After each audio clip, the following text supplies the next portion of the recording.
Hi, we're here today with Rhode Island Transit Riders and several other environmental and urban organizations to protest the bill that is going to be heard in a little while that would put Peter Alviti as the head of the Ripta board and would pack the Ripta board with an additional member, which we think Rosario has undue influence over. And so we view this as a really unnecessary distraction from the real work the legislature has to do with Ripta, which includes addressing the fiscal cliff that Ripta faces. After their COVID money has run out, they need to recoup some operating costs, and Ripta is in the process of electrifying its fleet. All of this forward momentum is something that we're going to need funds for, and for the Transit Master Plan, which among other things would create more routes like our line, which runs every 10 minutes. It's got signal priority, stops are farther apart, so it's very quick for people. We want to see more rapid lines like that. Potential for a rapid route from Central Falls to Warwick, which could either be a rapid bus like the R line or rail. Ripta got a grant to study that, but we can't do truly visionary things like that unless we have the funding called for in the Transit Master Plan. And so we view this as a really unnecessary distraction. There's no reason at all to have car-centric Peter Alviti as the head of Ripta. He's said personally that he doesn't think people will mode shift from cars onto public transit, so that really puts him at odds with us as riders.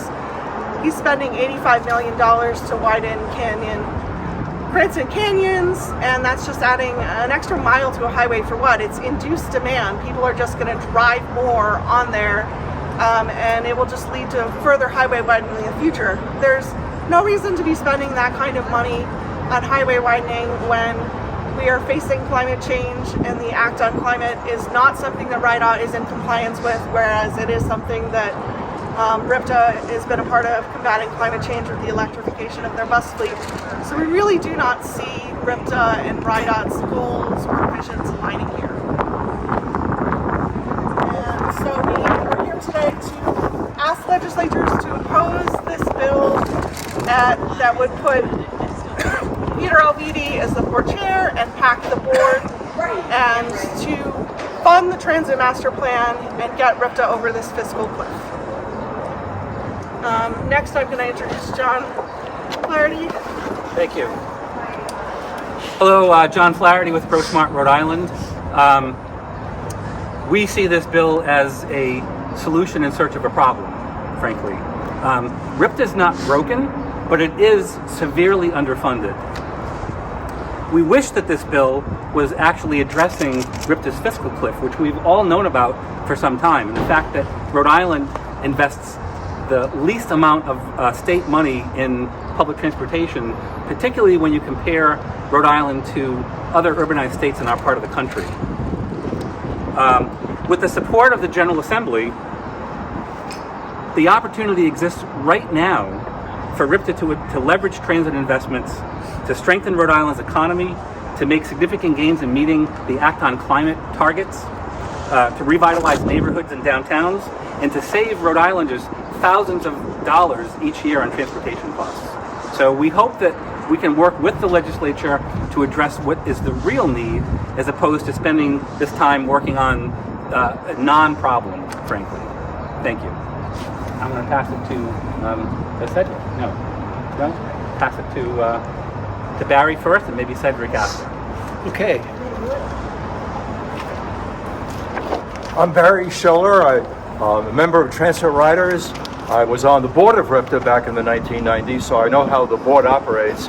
And the chair, to a large extent, dominates what the agenda is, what the public hears about Ripta. And I don't think it's appropriate that the DOT director, any DOT director, who's inherently going to be oriented toward the highways, should be the primary or a primary spokesperson for the transit system. This particular director is particularly hostile to public input. He canceled the quarterly roundtables that community groups had with RIDOT directors in the previous three administrations. Republican governors Almond and Carcieri and Independent, Link Chafee, all had DOT directors that talked that over with community groups. The current director canceled that and instead has imposed his will or tried to, for example, proposing a really bad idea for breaking up the downtown hub and scattering the buses, making the system far less convenient and more confusing for riders. That's not the kind of person we want speaking for Ripta. In closing, I am Patricia Robb, co-chair of Rhode Island Transit Riders, and we call on the legislature to quit trying to micromanage the structure of Ripta and instead work with us, work with Ripta, work with RIDOT, work with other interested groups to find the money to address the fiscal cliff before we have to reduce bus service, and also to start implementing the transit master plan by funding it as well, so that we will have a bus system that we can be proud of for the 21st century. Thank you for coming.